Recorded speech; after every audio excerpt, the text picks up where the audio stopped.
আজ আমি আপনাদের বলবো কিভাবে আপনি এই কয়েকটি পয়েন্টস ফলো করে কোয়ালিটি মানে শেয়ার চুজ করতে পারবেন, যে এই কোম্পানি আগামী সময়ে ভালো রিটার্ন দিতে পারবে কি না।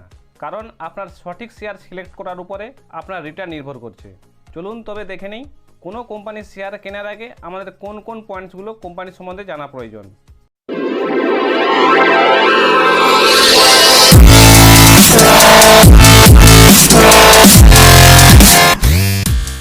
প্রথম পয়েন্ট, ইকুইটি অর্থাৎ শেয়ার।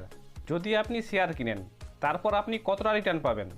যেই কোম্পানির ROE যতটা হাই হবে ওই কোম্পানির শেয়ার ততটা ভালো হবে। যার রিটার্ন অন ইনভেস্টমেন্ট হাই হবে তার ডেটা থেকেই বুঝতে পারবেন। না আপনাকে বেশি মাথা ঘামাতে হবে, না বেশি ক্যালকুলেশন করতে হবে।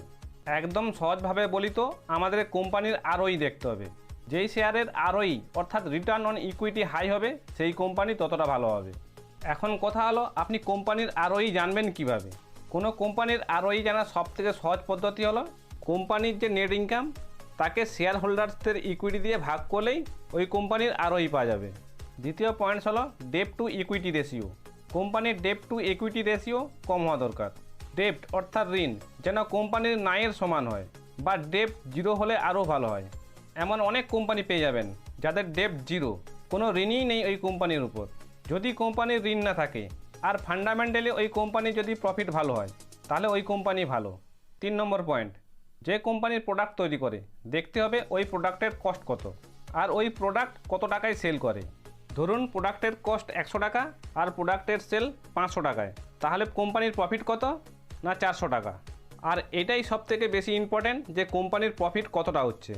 যখন আপনি কোনো শেয়ারের প্রফিটকে অ্যানালিসিস করবেন 1 বছর 2 বছর 5 বছর 10 বছর এইভাবে, যদি কোম্পানির প্রফিট বেড়েই যেতে থাকে তাহলে ভাবতে হবে ওই কোম্পানিটি ভালো। 4 নম্বর পয়েন্ট, এছাড়া এগুলো বাদে আর কি ফান্ডামেন্টাল রুল আছে না, কোম্পানিকে পপুলার হতে হবে।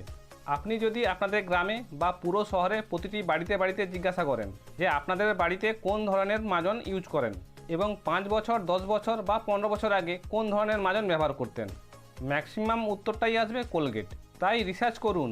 ওয়ারেন বাফেটও বলে থাকেন ভালো করে রিসার্চ করুন কোম্পানির ফান্ডামেন্টাল স্ট্রং কিনা, আপনি কতটা ওই কোম্পানির সম্বন্ধে বিশ্বাস রাখেন।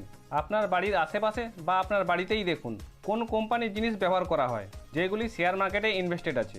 আর যদি দেখেন যে কোনো এরিয়াতে এমন অনেক কোম্পানি আছে তাহলে দেখে নিন সবথেকে টপ কোম্পানি কোনটি, তাহলে তাকে বাছুন।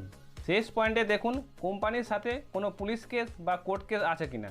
যদি কোম্পানির সাথে বেশি কোর্ট কেস বা পুলিশ কেস থাকে তাহলে কোম্পানির যিনি ম্যানেজার তিনি কেস কাচারি সামলাবেন না কোম্পানির ব্যবসা সামলাবেন। তাই যেই কোম্পানির উপর কেস মোকদ্দমা নেই সেই কোম্পানিটি ততই ভালো। আশা করি এই ইনফরমেশান আপনাদের ভালো লেগেছে। এই 5টি পয়েন্টস মেনে চললে লং টার্মে ইনভেস্টমেন্টে আপনার হাই রিটার্ন কেউ আটকাতে পারবে না।